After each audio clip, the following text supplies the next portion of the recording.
ما قرما لنگ کردا پیل پیخا از تو من از تو زن خالم رولات تصف بس من خو بقدر يا ما باش كتلم راضي انا باستن ولا لا هي بابا كردا تقول era رادیوی دنجیگەرە.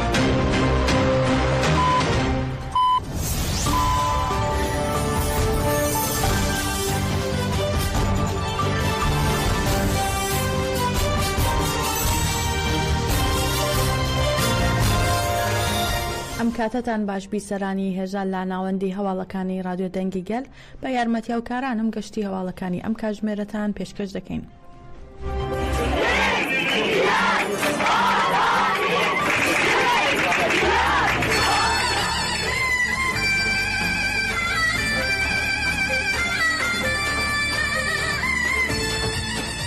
ji bo maf destkeftî û jiyana me.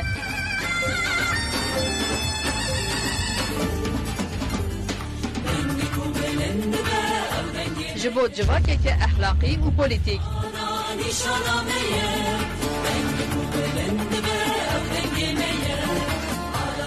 ji bo kedameya têxwarin û windakirin.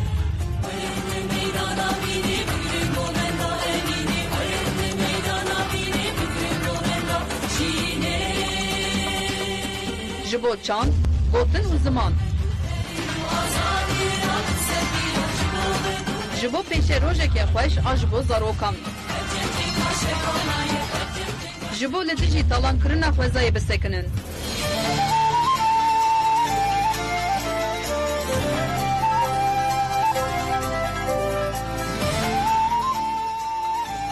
Decî dê bişkînin, bijin jiyan azadiyê, berba azadiyê.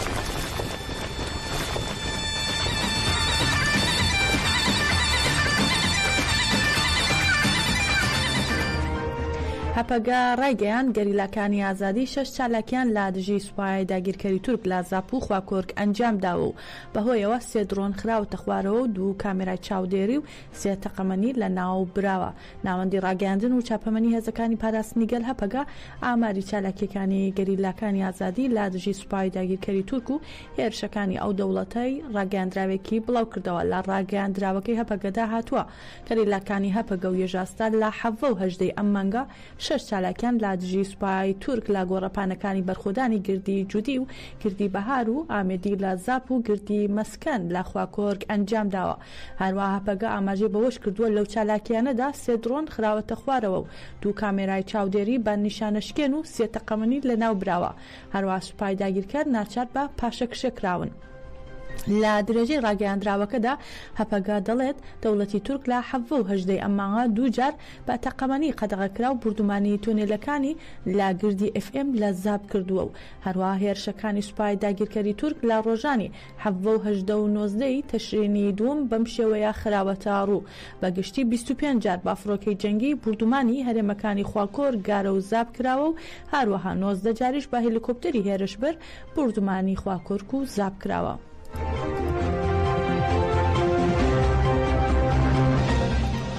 هەپەگا ناسنامەی گەریلایەکی شەهیدی ڕاگەیاند و ئاماژەی بەوە کرد جارێکی دیکە دووپاتی دەکەینەوە تا هێنانەدی و چەسپاندنی پرۆژەی ڕۆژهەڵاتی ناوەڕاستی کۆنفێدراڵی دیموکراتیک کە خەونی هاوڕێمان عەزیزە بەڵێن دەدەین کاتێک کۆشانمان بە بڕیارداریەوە درێژە پێ بدەین. ناوەندی ڕاگەیاندن و چاپەمەنی هێزەکانی پاراستنی گەل هەپەگا ناسنامەی گەریلایەکی شەهیدی ڕاگەیان کە لە مەتینا لە ئەنجامی هێرشی دوژمن شەهید بووە.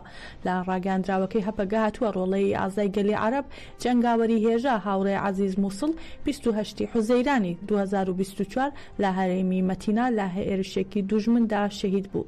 هەروەها ئاماژە بەوەش کراوە لا دژی تاریکی داعش گەلی عەرەبمان بە تیشکی خۆری ڕێبەر ئۆجەلان ڕووناک بوونەوە و جەنگاوەری بە نرخی گەلی عەرەبمان هاوڕێ عەزیز گەلی کوردی بە خوشک و برا دەزانی و تێگەیش کە ئازادی گەلی کورد دیموکراتیک بوون و ئازادبوونی هەموو ڕۆژهەڵاتی ناوەڕاستە.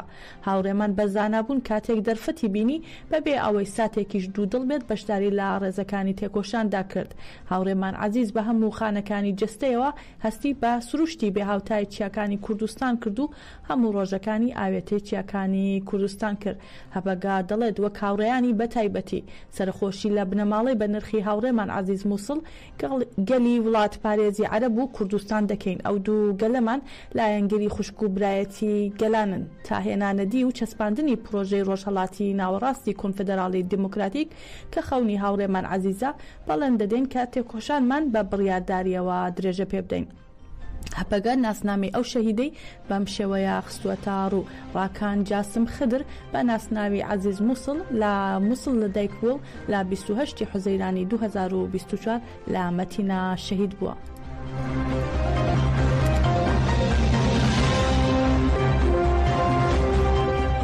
لە کەمپی پەنابەرانی شەهید ڕۆستەم جوودی مەخمور فەریاد بولدان خەڵکی کەمپەکە کە لە 24 تەشرینی دووەمی ساڵی 2023 لە ڕۆژاوای کوردستان لە ئەنجامی هێرشی فڕۆکەکانی دەوڵەتی تورک شەهید بوو لە یەکەم ساڵ یادی شەهید بوونیدا لە ناوەندی بنەماڵی شەهیدان لە کەمپەکە یادکرایەوە.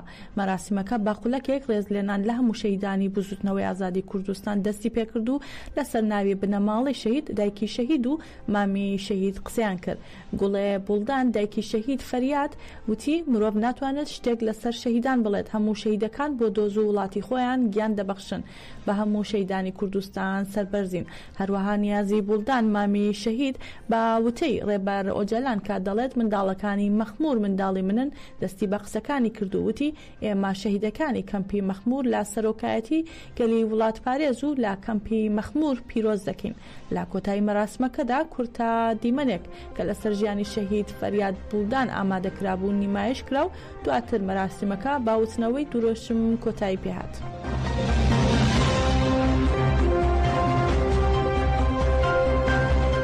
نزیک دەبینەوە لە 25 تەشرینی دووەم ڕۆژی جیهانی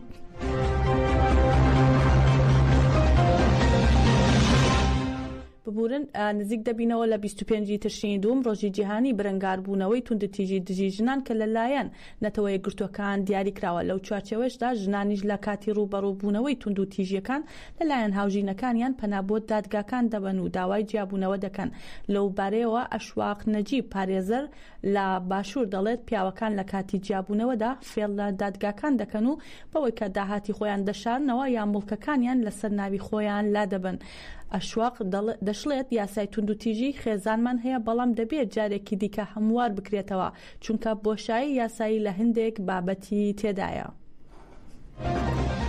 ئەو مەجالیتیانێکە کۆمەڵایەتی کۆمەڵایەتیە سەر خێزان تا ئێستا هەر پیاوە بەڵام زۆربەی خێزانەکانمان لە ئێستاە کاڵێن پەرتەوازە بوون ئەوەیە کە پیا و ژوون بەیەکەوە ناژین وەتا حاڵەتی جیابوونەوەمان زۆر جاران تەمەنێکی گەنجا بەس هەبوو بەس ئێستا لە تەمەنی گەورەشە هەمانە و تەمەنی زۆر مناڵیشە هەیە لەبەری کە زۆر کۆمەڵگای ئێمەش کۆمەڵگایەکی چاولێکەریە بەڕاستی ئێستا تایەتی وەک چاولێکەری ئەیکات هێشتا مناڵە تێناگە لە خوار 18 ساڵە مۆبایلێکی پێەیە نامێکی لێ ڕێگەی یاریەوە نامێکی بۆیێت کە نامەکەی بۆیە جوابی ئاەتەوە نازانی وازانیم کەسە نایناسی وازانی تر کەسە بۆ بەڕووی نابێتەوە تۆ بێ بۆی ئەڵەمە بێ واسی مۆبایلەکەتکەی کە خانوویەکە هەچی خەڵکە سێر تەکسیریەکە بەڵام تاریکە هەر کاتێ نامە هات ڕووناکە بێتەوە ئەبێ ئاوا لە مناڵەکان بگەینی کە ئەمە وایە بۆیە زۆر کات کە ئەوەی کە ناتوانێت پارێزگاری لە خودکاوگەیێتە تاوانی گەورە ئەوەیە کە تەمەنیان مناڵە بە زۆری کە تاوانیان بەرامبەرە کرێت تەمەنیان مناڵە بە پێچوانەوە بۆ پیاوانیش هەمانە بەس کەم دەگمەنە بۆچی دەگمەنە بۆ لەبەرەوەی کە سەر لە ناو ژنش ئەومان هەیە بڵێ ئێستا کەسێک مەبەستی فڵان واتە سین لە ناوە کە ئافرەت و مەکانەتێکی هەیە و ئەوێ پێی بکە ئیتر بە هەر جۆرێک لە جۆرەکان بێ لە ماوەی ساڵێکا بێ لە ماوەی 2 ساڵە بێ من ئەمەوێ ئیلا و کەسە بکەمە تا داوێکەوە نامی بۆ نێرێ لە ڕێگەی تۆڕە کۆمەڵایەکە خەڵکی بۆ نێرێ خەڵکی ینی ئەمە مەبەستێتی زوو یا درەنگ هەوڵیان ڕێبوار تەها پارێزگاری کەرکووک لەوارەی بەڕێوەچوونی پرۆسەی سەرژمێری گشتی لا سنووری شارەکەی لە کۆنگرەیەکی ڕۆژنامەنووسی ڕایگەیاند ئەو کەسانەی ناسنامی باب و باپیرانیان ساڵی 57 دەتوانن لە کەرکووک خۆیان تۆمار بکەن و بەشداری پرۆسەی سەرژمێری گشتی بکەن. وتیشی زۆربەی ئەو کێشانەی پێشتر لە ئامێرەکانی سەرژمێریدا هەبوون چارەسەر کراون و ئێستا هیچ کێشەیەک نییە و کارەکان زۆر بە ئەمانەت و دڵسۆزیەوە دەکرێن. هەروەها ڕێبوار تەها باسی لەوەش کردووە لەوەی تا ئێستا هیچ پێشلکاریەک لە سەرژمێریەکەدا تۆمار نەکراوە و وتیشی ئەم سەرژمێریە بۆ پەرەپێدانی عێراق و خەڵکی کەرکووک لە ئایندەدا لە ڕووی بودجە و بەشەکارەبا و دامەزراندن و ئەو شتانەی لە حکوومەتی فیدراڵی دابین دەکرێن سوودی لێ دەبینن.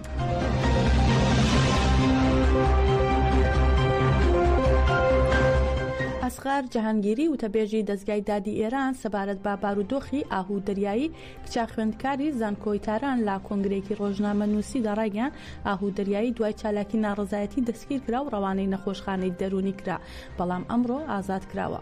ئاماژەی بەوەش کردووە بەهۆی ئەوەی هیچ تۆمەتێک لە دژی ئاهوو دەریایی تۆمار نەکراوە ئازاد کراوە و ڕادستی بنەماڵەکەی کراوەتەوە.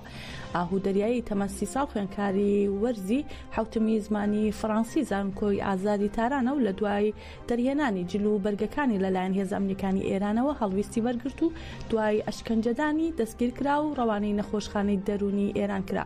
بەو هۆیەوە لەلایەن چالاکوانان و ئازادی خوازان و خوێندکارانی ئێران کاردانەوەی لێکەوتەوە و گوشاری زۆر خرایە سەر دەسەڵاتدارانی ئێران و جێ ئاماژەیە بەپێی هەواڵی میدیاکانی ئێران و ڕۆژهەڵاتی کوردستان پزیشکەکان با سەرپەرشتی هێزە ئەمنیەکان هەوڵیانداوە بە بەکارهێنانی دەرمانی دەرونی ئاهوو دەریایی بشێوێنن.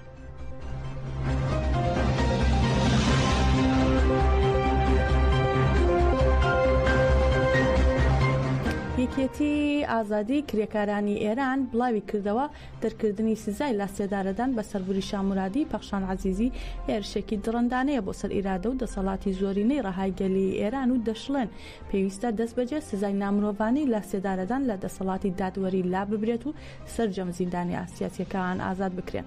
یەکێتی ئازادی کرێکارانی ئێران سەبارەت بە دەرکردنی سزای لە سێدارەدانی وریشە و پەخشان و 6 تۆمەتباری دیکە و زیادکردنی سزای لە سێدارەدان لا دژی زیندانیانی سیاسی ڕاگەاندراوێکی بڵاو کردوێتەوە و ڕایگەاندووە 2 ساڵ بەسەر شۆڕشی ژنجیان ئازادی تێدەپەڕێت.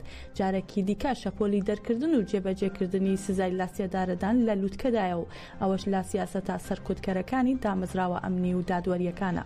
باس لەوەش کراوە پێویستە دەست بەجێ سزای نامرۆڤانەی لە سێدارەدان لا ببرێت و ئەو سزایانەی کە لە دادگاکان لە سەرانسەری وڵات دەرچوون هەڵبوەشێنرێتەوە و دەست بەجێ هەموو زیندانیان سیاسی و ئایدۆلۆژیەکان ئازاد بکرێن. جێی ئاماژەیە لە ساڵی 2022 لە کاتی سەرهەڵدانی خۆپیشاندانەکانی شۆڕشی ژنجیان ئازادی خوێندکارێکی بەسیجی سەربا دەسەڵاتدارانی ئێران کوژرا و دواتر چەندین کەسیان بەو هۆیەوە دەستگیر کرد و بەڵام دوجار ئەو 6 کەسە تۆمەتبار کراون و سزای لا سێدارەدانیان بۆ دەرچووە کە بەشدار بووی شۆڕشی ژینە ئەمینی بوون.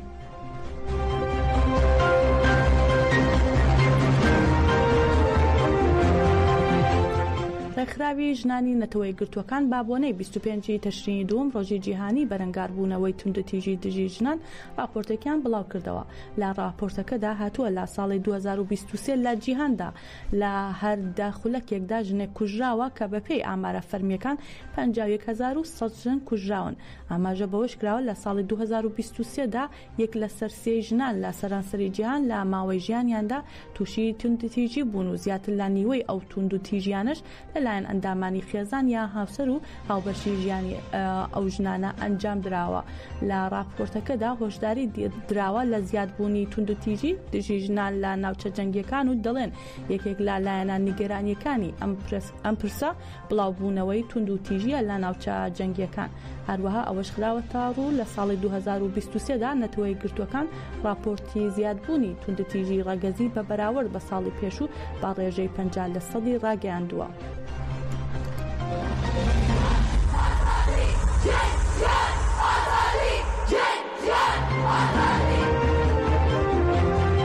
وەزارەتی دەرەوەی ئەمریکا بڵاوی کردەوە باڵوێزخانەی وڵاتەکان لە ئوکراین دادەخەن دەشڵەن داوا لە هاوڵاتیانی ئەمریکی دەکەن ئوکراین بەجێ بهێڵن.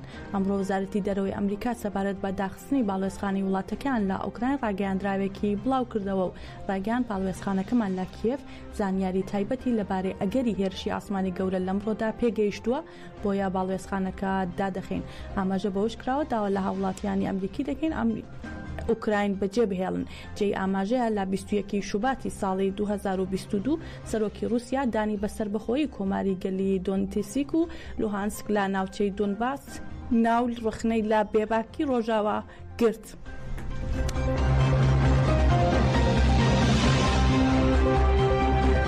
بەڕێزان گەیشتینە کۆتایی گەشتی هەواڵەکانی ئەم کاتژمێرەمان بمێنن لە خێر و خۆشیدا.